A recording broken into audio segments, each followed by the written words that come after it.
I'm Josh, welcome back. This is the Wantrepreneur series, which is about entrepreneurial foundations, me sharing timeless lessons from my own and from others' experience. Please enjoy the show.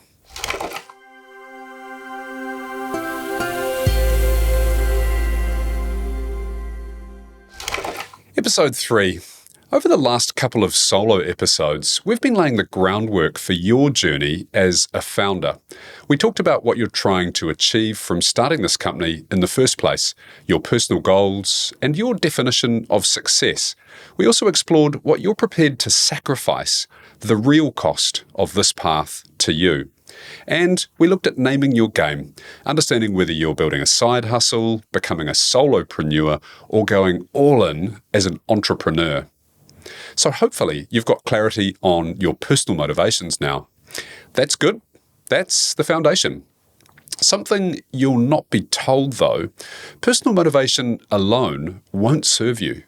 You can have all the drive in the world, burning passion, unshakable commitment. But if you're not solving a real problem for real people, you've kind of got nothing. You're just busy. You're not really building a business. As an investor, I see it all the time. I've literally met hundreds of hopeful founders. They come through the door fired up and ready to change the world, take on the world. And when I ask them what problem they're actually solving for, they often stumble.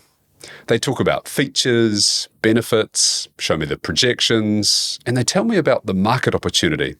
But often they can't clearly articulate the problem. That's the difference between building something people actually want versus building something that sounds clever but just dies quietly. So today, we're getting clear on the problem.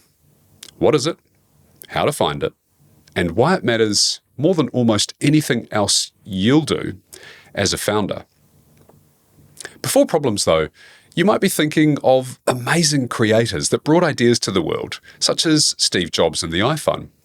You're saying he didn't solve an existing problem, he invented the future. And yeah, Alan Kay said the best way to predict the future is to invent it. And Jobs did prove that. But I reckon Jobs was solving real problems. Terrible mobile browsing, clunky keyboards, 3 devices in our pocket rather than just one. And he saw the solution before the rest of the world knew that we actually needed it. And you're probably not Steve Jobs.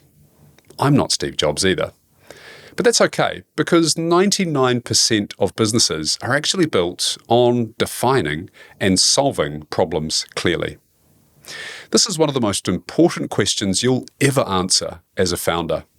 Not your business model, not your go-to-market strategy, not whether you should incorporate in Delaware or Auckland, the problem you're solving for. If you can't nail this, everything else is just theatre.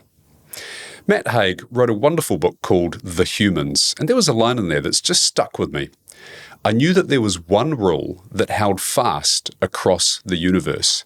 If you wanted to get someone on your side, what you really had to do was relieve their pain. That's it. That's the whole game.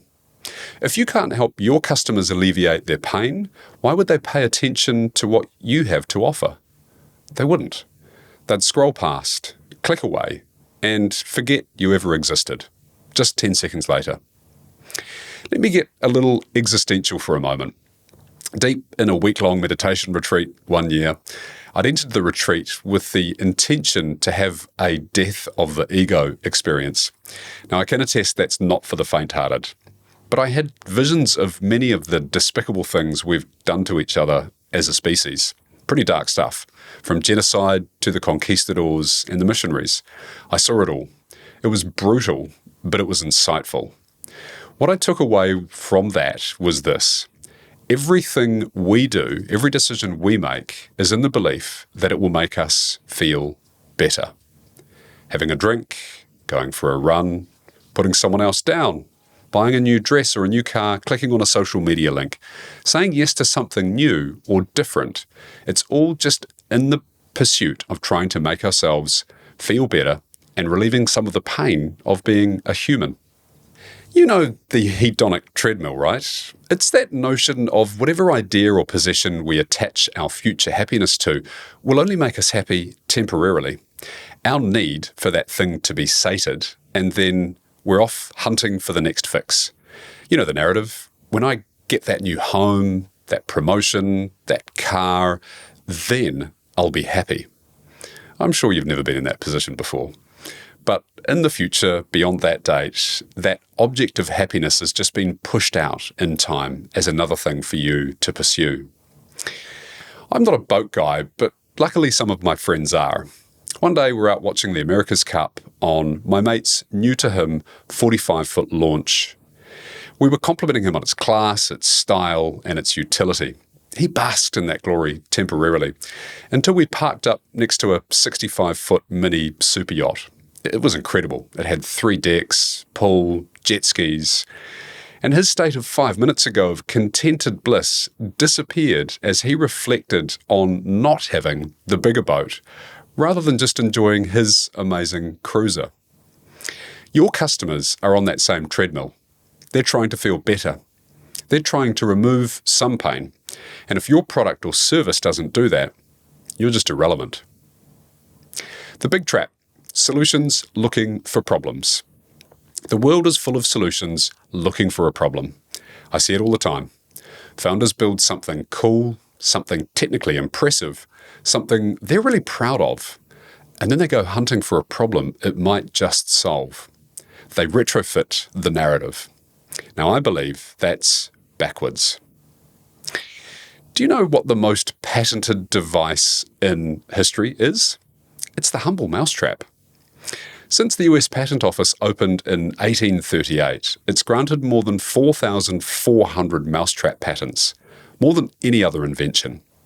About 40 new mousetrap patents are granted every single year, still to this day, and the office receives roughly 10 times that number in applications. So here's a wild number for you. Of those 4,400 plus patented mousetraps, fewer than 2 dozen have ever earned their creators a cent in the marketplace. So 95% plus of mousetrap patents go to amateur inventors. And the spring-loaded snap-trap that you'll be familiar with by William C. Hooker from 1894 is still the dominant market design. In fact, it's still manufactured in the same factory in Lititz, Pennsylvania, under the Victor brand. So what were the other 4,400 inventors doing? Building solutions that didn't solve the actual problem any better than what already existed. A gun-powered mousetrap from 1882, a combined mousetrap and collar box for travellers, a bell rat trap that would collar the mouse with a bell to terrify its friends. Amateur inventors ignored the 3 great truths of unsuccessful mousetrap design: excess complexity, excess gore, and excess price. They just kept inventing away. Now, once mice may have been a genuine problem. Their bigger cousins, the rats, did spread the plague after all. But for most people today, mice are a problem that's been solved. The cost, effort, and time of getting a patent to secure something that addresses a problem most people solved long ago is actually kind of senseless. The only problems that truly count are the most profoundly and regularly experienced problems of your customer. Solving anything else is just a nicety. A feature that adds a polite nod and zero adoption is hopeless. You need to be solving something that really matters, not something that might be vaguely useful if the stars all align for you. So, how do you actually get clear on the problem in the first place? Hi, it's Josh. Thanks for listening to the show. When founders talk about the dream exit, they're really talking about freedom. Freedom to choose how to use their time and to decide what comes next. As a client of JB Ware in New Zealand, I know this is what sets them apart. They help entrepreneurs and leaders turn success into significance. A great exit isn't just about the commas in your bank account. It's about what those commas allow you to create. 2 Commas is proudly partnered with JB Ware, helping founders by putting their wealth to work for generations. Well, let me give you 5 ways that I would suggest are helpful. The first one is lived experience. This is when you've felt the pain yourself. You know it viscerally because you've been in the metaphorical trenches. Let's talk about Sarah Blakely with Spanx. You know Spanx, those female body pantyhose things that kind of put them into wonderful shapes. She was standing in a department store trying on some white pants. Now, I understand from my wife and lady friends that white pants is the kind of holy grail of shapes to get right when you're wanting to look great. The mirror says no to Sarah. But like most of us, she didn't have catwalk geometry. She wanted the pants and the look. So she asks, how do I have both? Now, Sarah didn't have a business degree, and nor was she a fashion insider. She wasn't what we'd call an apparel whiz. What she did have was relentless curiosity and a problem she had personally experienced. So she grabs some pantyhose from her drawer, cuts off the feet, slips them under the pants, and looks, they're smooth and it's flattering. Plus, they're breathable. It's not perfect, but it's a start. That personal frustration became ultimately a billion-dollar company. What about Drew Houston with Dropbox? You'll be familiar with Dropbox. 2007, he's on a bus from Boston to New York. Hell of a journey if you've done it. He's planning to work during the ride. He reaches for his laptop and his USB thumb drive, but it's at home. And again, this wasn't the first time he'd forgotten his files, and his frustration reached an absolute boiling point. He couldn't stand having this problem one more time. So he started writing code right there on the bus that day. A simple solution to store, sync, and back up files automatically. No more physical devices to forget. What started as a few lines of code became today Dropbox. Now it serves over 500 million users worldwide. So when you've lived the problem, you tend to have a deeper connection to it. You're not guessing about what hurts. You know. You've felt it in your bones. That authenticity comes through when you're pitching, when you're building, when you're hiring, and when you're making decisions about what to prioritize. The second way is observation. You're not directly in the pain yourself, but you see it in other people struggling with something directly.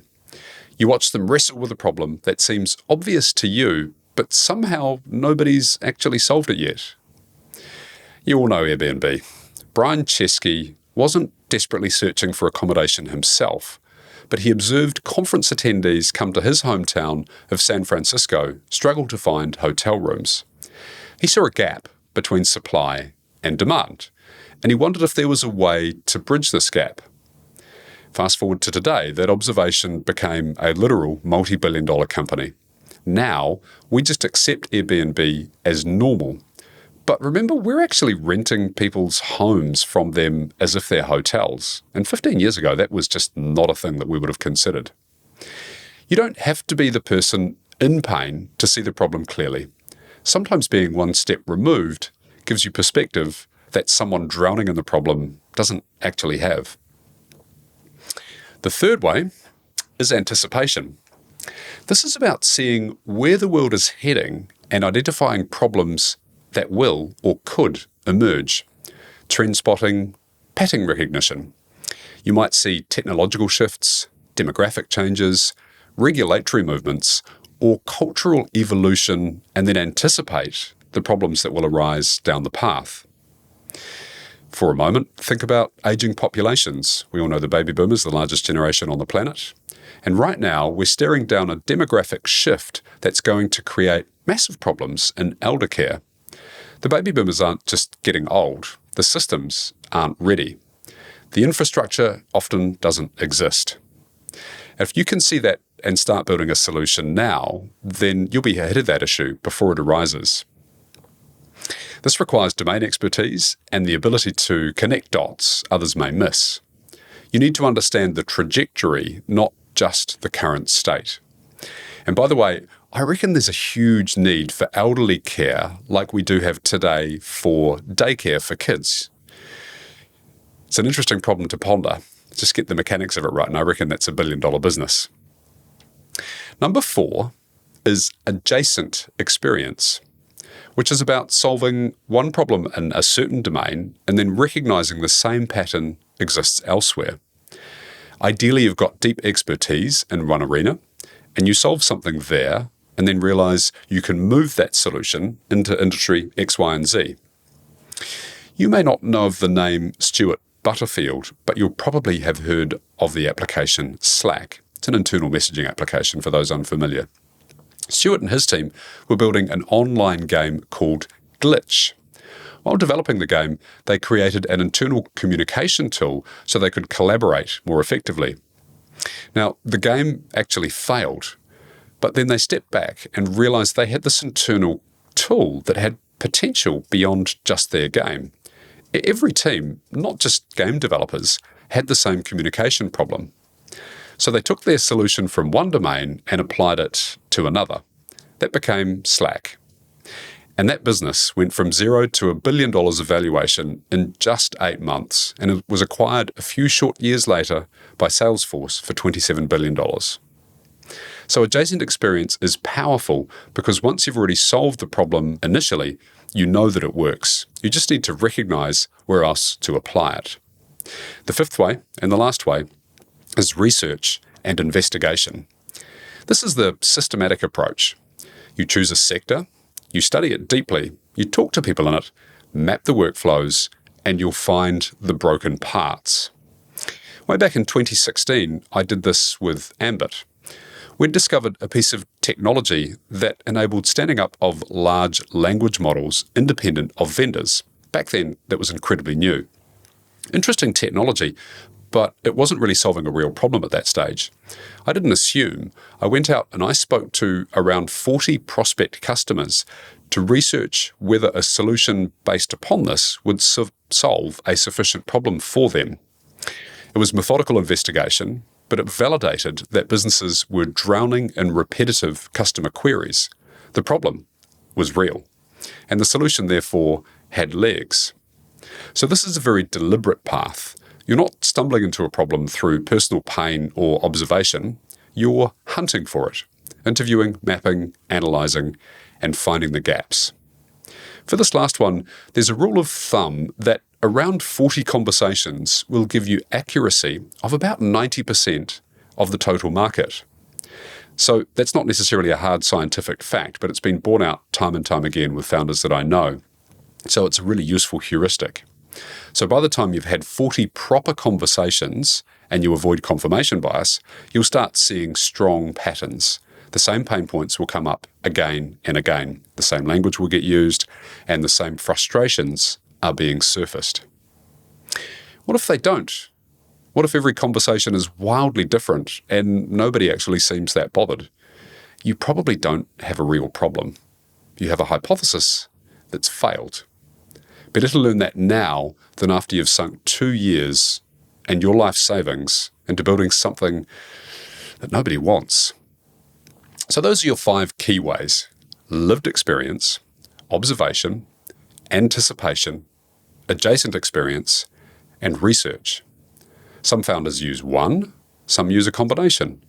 But the point is hopefully this: you need a method to get clear on the problem, because if you can't articulate what you're solving, you've got nothing. A nod to scale and frequency. Let's talk about the daily active user test. Here's something that'll separate the nice-to-haves from the must-haves. How often does this problem occur? Social media and gaming companies figured this out years ago. They measured daily active users versus monthly active users. Why? Because they're solving a problem that recurs constantly. And that problem, unfortunately, is loneliness and boredom. The lack of connection or meaning in modern life. It's pretty heavy stuff, I know, but it's real. And for a lot of us, it's daily. People come back to Instagram or TikTok or whatever the kids are using these days because the pain they're soothing is persistent. It's not a once-a-month thing. It's a multiple times a day thing.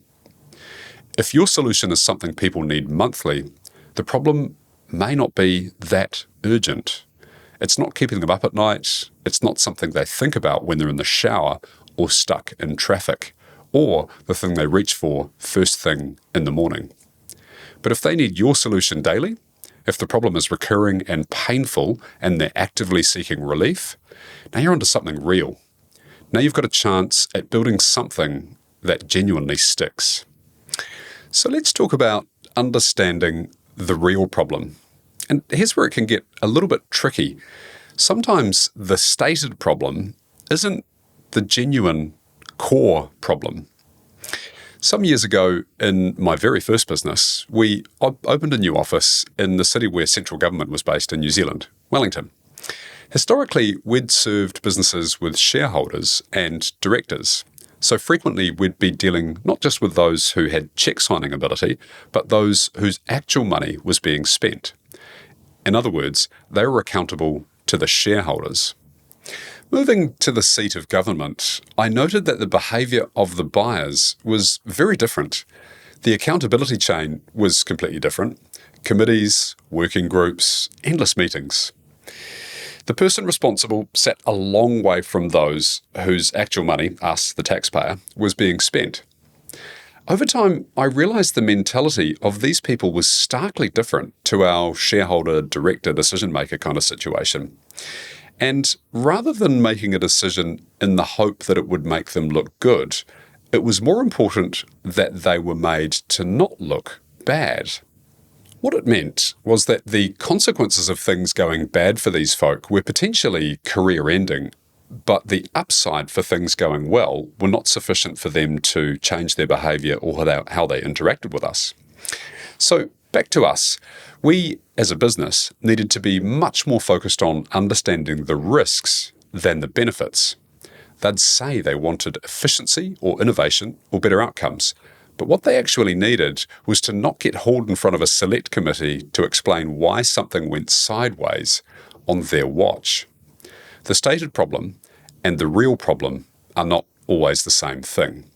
So your job is to dig deeper, to understand what your customer actually values, not just what they say they value, in a kick-off meeting. So let's talk about the consequence. What if this problem is not solved? Now, this is the bit that I see a lot of founders skip over, and it is pure gold. What happens if the problem they're experiencing is not solved? Let me again use Ambit as the example. If businesses didn't solve the problem of repetitive customer queries, what was the consequence of that? Well, their people kept drowning. They hire more and more support staff to answer the same, typically, 10 questions. They burn money on inefficiency. Their support team gets demoralised answering a "how do I reset my password" for the 500th time that week. Customers stay frustrated because response times are slow and the quality is inconsistent. The system, it just breaks down.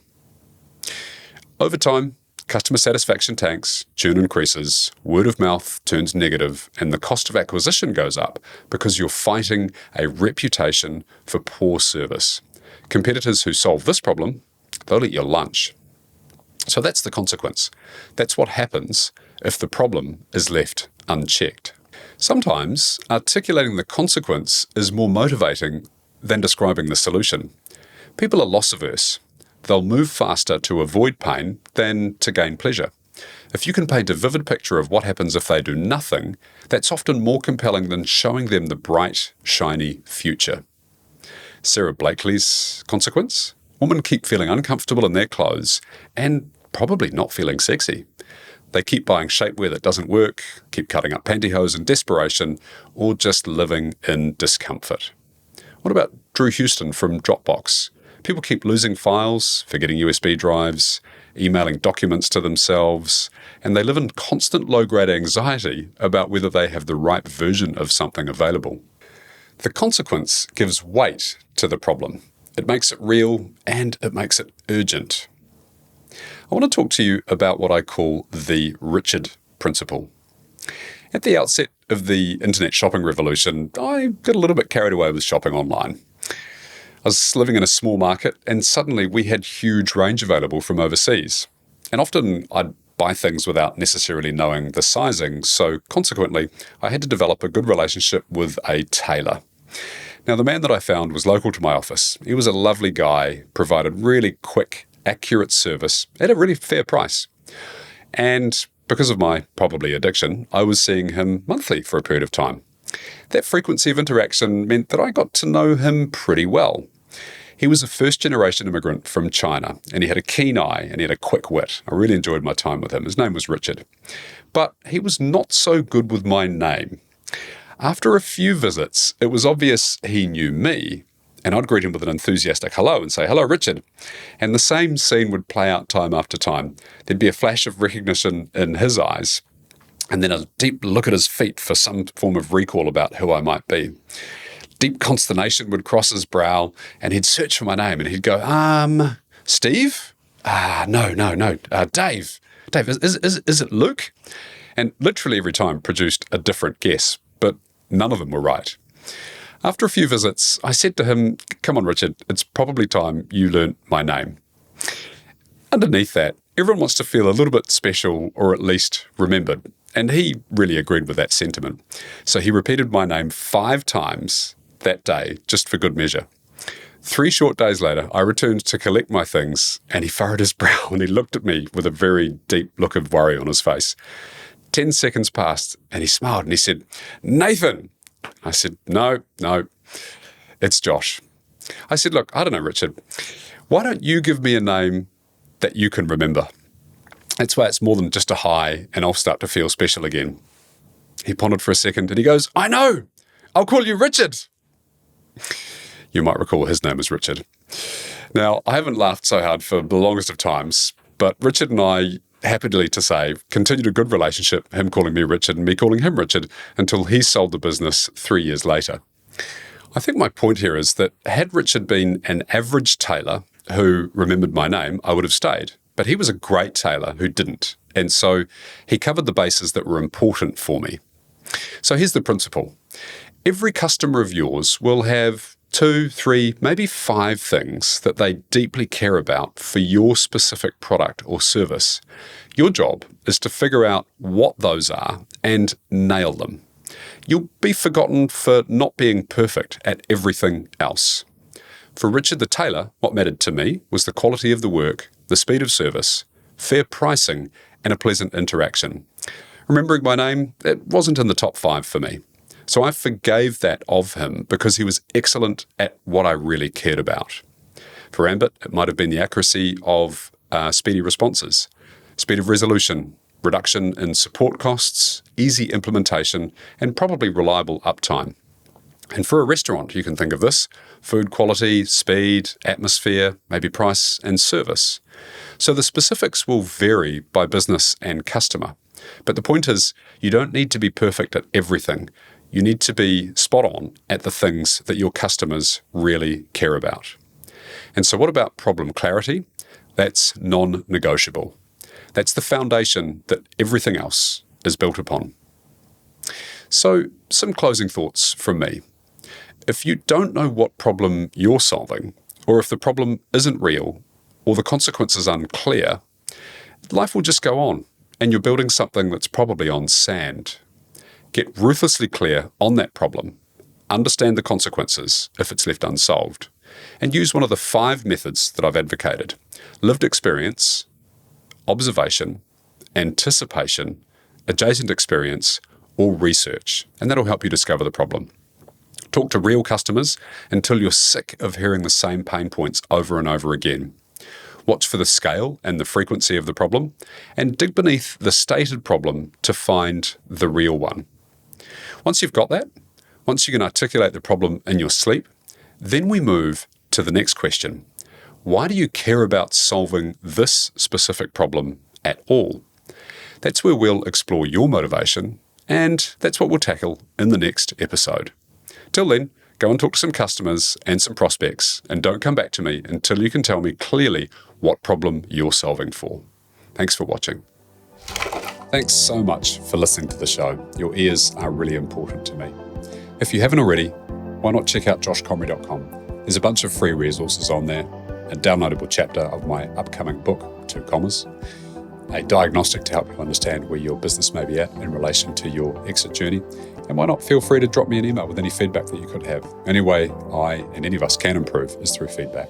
Thanks again for listening.